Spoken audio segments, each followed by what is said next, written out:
What's up guys, today I explain you, Naruto, what happened to the Akatsuki's rings. And don't forget to like this video, subscribe this channel, because we are close to hit the 1200 followers and now have fun with the video. Over its long run, the Naruto series has introduced all sorts of new concepts into the mix, though most of these have eventually been forgotten and sidelined. This is a common phenomenon in several long-running shonen series, and Naruto is no exception. The Akatsuki's rings are a similar concept, as this once integral aspect of the Akatsuki eventually became a forgotten notion in the Naruto series. The rings were touted as a key element for being a member of the Akatsuki, and several instances hinted at their immense significance. However, these rings were eventually entirely sidelined, with no mention of the Akatsuki's rings ever being found in the Naruto series. A few speculations can be made as to what happened to this lost concept. A compelling and well-written antagonistic group is almost always known by its emblem or signature insignia. For the Akatsuki, the members' rings served this symbolic element, as every member possessed a unique ring that indicated their status as an Akatsuki member. Each ring bore a different design and color, with a Japanese kanji etched onto the rings that represented a metaphor for the wearer. Each member boasted a unique ring that served both symbolic and practical purposes. During the initial parts of Shippuden, these rings were treated with the utmost significance, though this notion was eventually forgotten as other pressing matters took center stage in Naruto's narrative.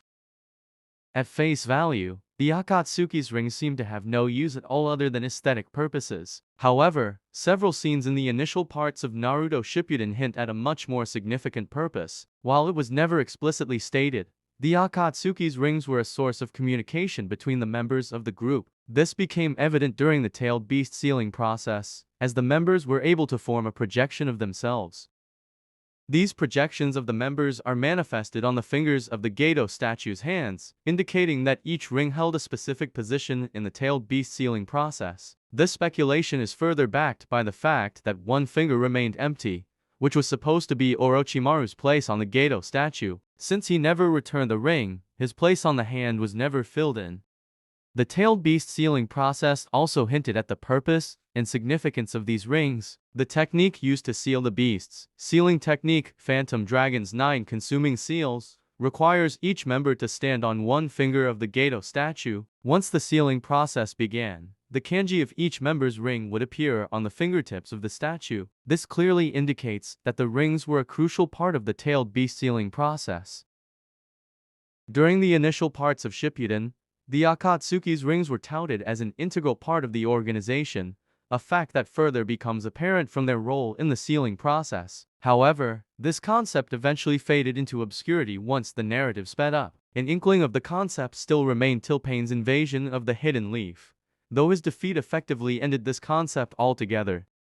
If the rings merely played an aesthetic role in the Akatsuki's appearance, their disappearance wouldn't have been a significant matter. However, the rings were deemed to be of high significance, which is apparent from Zetsu going through the trouble to find Sasori's ring, and the Akatsuki making a big deal of Orochimaru never returning his ring. One explanation for the ring's disappearance could be attributed to the Akatsuki members' defeat over time. With each member of the Akatsuki killed off, the rings were also lost with their owners. This meant that the rings would receive less screen time over time, eventually falling into obscurity altogether. While this explanation is viable to a certain extent, it still fails to explain why the concept eventually died out altogether. A handful of Akatsuki members survived till the latter parts of Shippuden, which further makes the ring's disappearance rather odd. The Naruto series is plagued by forgotten plot points and incomplete concepts. This largely stems from the series becoming convoluted with all sorts of new concepts and powers being thrown into the mix. This issue became all the more prevalent after the Pain arc, when the primary characters underwent new power-ups. The Akatsuki's rings fell victim to this issue, as the concept had to be sidelined for more significant matters to take center stage in the Naruto series. However, this still doesn't justify the lack of development this concept received, as it had the potential to be turned into an intriguing element associated with the Akatsuki.